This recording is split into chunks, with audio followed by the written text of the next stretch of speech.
حسبي ربي جل الله ما في قلبي غير الله نور محمد صلى الله لا إله إلا الله. کم یو مور و پلار چې ماشوم قرآن ته کینی د دې مور و پلار دا نخره چې د قرآن سره عشق دی وسې کله د قرآن سره عشق او محبت دی دا ماشوم بچی قرآن ته کینی د مور و پلار له څه په لاس باندې ورځي د مور و پلار له دې ماشوم بچي څه وګټل نن که زه دا ووایم دې بچي والدینو له دنیا هم وګټله نن که زه دا ووایم دې ماشوم بچي اسمانونه هم وګټل نن که زه دا ووایم دې بچي جنتونه هم وګټل دې بچي چې کوم دی دنیا کې مافیا څه چې دی دا ټول وګټل په دې که زه قسم هم وخورم زه په دې کې ها نسکېږم نه دا قسم چې کوم دی نو زما په حق دی په دې کې زه کاذب نه یم دا فتوی امام محمد رحمت الله علیه مخکې ورکړې وه امام محمد رحمت الله علیه ماشوم بچی دی یو مدرسه کې طالب علم دی سبق وایي امام محمد رحمت الله علیه کله چې چټي وشو خپل کور ته ځي امام محمد صاحب ما سوچ وکړو زما سره جب کې روپۍ نه وي زما کور د امام بني پر رحمت الله علیه د مدرسې نه ډیر زیات لري دی ما دا سوچ او تصور کوو زه به خپل کور ته ځم زما سره د لارې خرچه نشته زه خرچه را چانه والم ما یې که را چانه سوال کوم حرام دی دا حرام دی سوال خو نشم کولی ذهن کې الله تعالی دوه مسلې راواچولې ما یې دا دوه مسلې دي الله ذهن کې دا خبر راواچوله د دوو مسلو ته به ستا د مدرسې مخکې مالدار سړی دی داغه ضرورت پیخیږي لاړ شه هغه ته را دوه مسلې وکړه ځان له تې 2 روپۍ واله ستا د کور خرچه راتلو پورې به ستا د لارې خرچه د هغې نه وشي امام محمد رحمت الله علیه وایي زه ورغلم ما دروازه وټکوله مالدار سړی بهر ته راووت ما ته وایي طالبه سري زرې پورې خبره کوم نن ماشومان موږ له څه ګټې موږ چې مدرسو کې کېنولې دي امام محمد رحمت الله علیه وایي مالدار بهر ته راووته مالدار وایي سري طالبه ما زره پلانې علاقې او بستې اوسېدونکی ما دلته امام بني پر رحمت الله علیه سره شاګرد یم زه کور ته ځم د لارې خرچه نشته مال الله په زړه کې او 2 مسلې راچولې دي هغه 2 مسلو ضرورت په تا د دنیا کې پیښیږي انشاءالله چې بل څوک په تا د په غیر زمانه د هغې مسلو د خو نه زه به تاله هغه 2 مسلې وس درکم بیا به وروسته تا د په هغې کې تکلیف او کړاو نه ته ماله 2 روپۍ راکه زه به یې په لاره ځان له خرچه کم زه به چې کوم دی نو خپل کلي ته په هغې ورسم هغه مالدار زره کوڅې نه بې عزته ولېږلم ما ته وایي طالبه تا ته ګوره او مسلې ته یې ګوره که زما مسلې ته ضرورت پېښ شي ملان ډېر دی زه به مسلې تپوس کوم ما ستا خوښه ده لاړم وږی تږی ځان مې چې کوم دی نو علاقې ته خور ورسو خو بیا چې کله زه علم نه فارغ شومه یو دور هغه راغی هغه مالدار سړي د لور واده او دا د خپلې ښځې سره مشوره کوي چې د لور په واده کې څه څه سامانونه جوړ کړم ښځه ورته وایي چې زه خو درته یو نصیحت کومه وایي څه نصیحت دی دا لور خو ځي زمونږ د زوم کره دا لوښي لرګي خو پردي کور لوړي معمولي څیزونه وکړه خاوند ورته وایي دا زما نصبینه لور ده پرې به زه خرچه کومه ښځه ورته وایي نه به کې ښځه او خاوند دواړه وران شول خاوند غصه شو ښځې که ماله ټولې دنیا سامانونه وانغستل د دې لور سره مې ونه لیږل نو ښځې په الله قسم چې ته به طلاق په ما باندې دا خبرې وکړه زه دې پورې خبره کوم زمونږ محفل کې او مختلف کسان ناسي ذهن کې به کرل ریبل کوي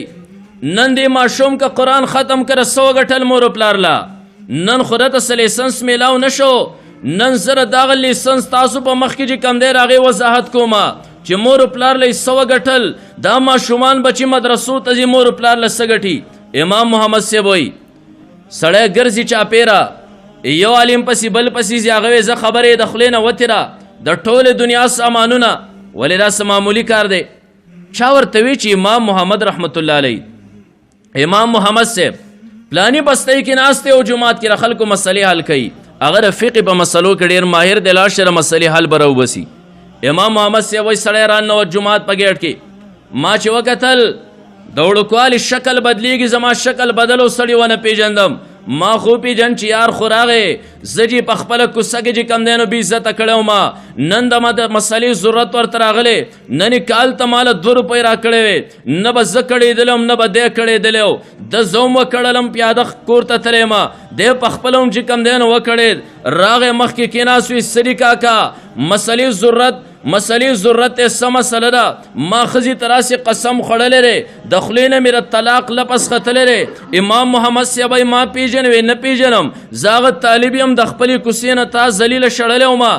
نن به تا ته دومره د تکلیف ضرورت نه و نن به چې کوم دی نو تا ته مسله د مخکې نه یاده وه ما هم درته یوه دغه مسله خو یوې ته به مستقبل کې ضرورت ستا چې کوم دی نو پیښېږي و 10,000 روپۍ کېره مسله باندې دې پوهوم 10,000 روپۍ کېښودې په چټۍ او پوړ باندې امام محمد صاحب وایي زما خبرې ته اوس غوږ کېره ما دا قصه هم دې ځای پورې کوله غوږ کېره وایي ماشوم نن تاسو له څه وګټل والدینو له یې څه وګټل نن یې کومه ډګري حاصله کړه امام محمد صاحب وایي هېڅ څیز ورله هم وانلې تا خو قسم خوړلی د ټولې دنیا سامانونه به لیږم یو د ګنډلو ستن هم وانلې لاړ به شي یو ځای ته کتابخانې ته دوکاندار ته به زه قرآن شکرانه کومه یو قرآن به واخلې لور سره یې چې کوم دی نو کېده وه ډولۍ کې ورسره ولیږه تا خو قسم خوړلی او د ټولې دنیا سامانونه یو قرآن دې ورسره کېښود ستا د دنیا سامانونه یو طرف ته که قرآن بل طرف ته کا قرآن بیا هم قیمتي دی ستا د دنیا د سامانونو سره دنیا هم کېده وه قرآن بل طرف ته کا قرآن بیا هم قیمتي دی اسمانونه ورسره کا د الله عرش ورسره کا جنتونه ورسره کا قرآن بیا هم وزني دی تا قسم د دنیا په سامانونو باندې خوړلی و تا ورسره دنیا هم ولیږله سامانونه دې هم ولیږل اسمان دې هم ولیږه عرش دې هم ولیږه جنت دې هم ولیږه ځکه قرآن د ټولو نه زیات قیمتي دی و تاسو په خپله لرې سوچ وکئ نن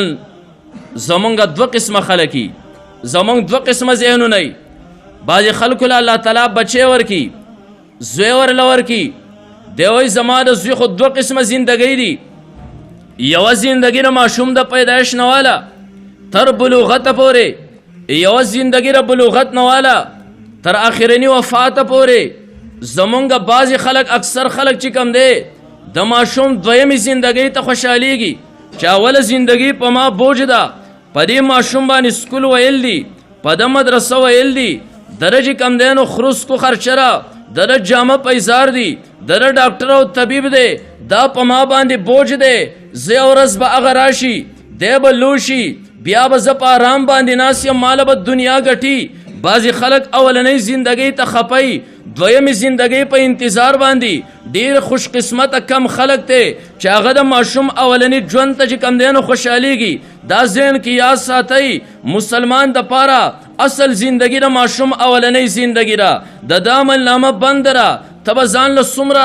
نیکۍ وګټې ستا سره دنیا ده په تا پسې شاته بچي دي ستا سره غم خالي ده ستا چې کوم دی نو کړمه ده ته خو دومره نیک اعمالو ته نه وزګارېږي دا ماشومان بچي دي یو طرف ته ته خپله دکانداري کې بل طرف ته خپله نوکري کې ورسره 5 ټیمه مونځ کې دا ماشوم بچی دی لګولی په نیکو باندې تاله چې کوم دی نو کمایي نن کوي د قیامت په ورځ باندې ستا عملنامه تاله مخکې درکړی شوه ته به ربه زما عملنامه زما نه ده پردی عملنامه ده ما خو قرآن نه ویلی دا چا د قرآن ختمونه کړي رب وایي انسانه زه نه خطا کېږم ستا عملنامه ده خو تا خپل ماشوم نابالغه بچی قرآن ته کېنولی و ته خو ځان له دنیا کې مصروف او ستا عملنامه ده ډکوله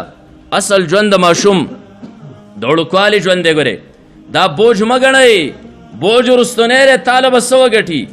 تاله چې کوم دی نو څه به وګټي وروسته یو کور به درله جوړ کړي یو ګاډی به درله والي بیا به وایي چې زه پلاره لکم دینکم ولی دین زما خپل بچي ده خپله کوړمه مې ده ډېر خو پکې داسې کې هم نه واده سره چې کوم دی نو بیل شي نن چې کوم دی هغه درله یو کور هم نشي جوړولی دې ماشوم بچي درله هر سره وګټل یو قرآن یې چې کوم دی نو راوړ ستا عملنامه کې چې کوم دی نو کېښوده نن خپله سوچ او تصور وکړه چې د کومه ډګري حاصله کړه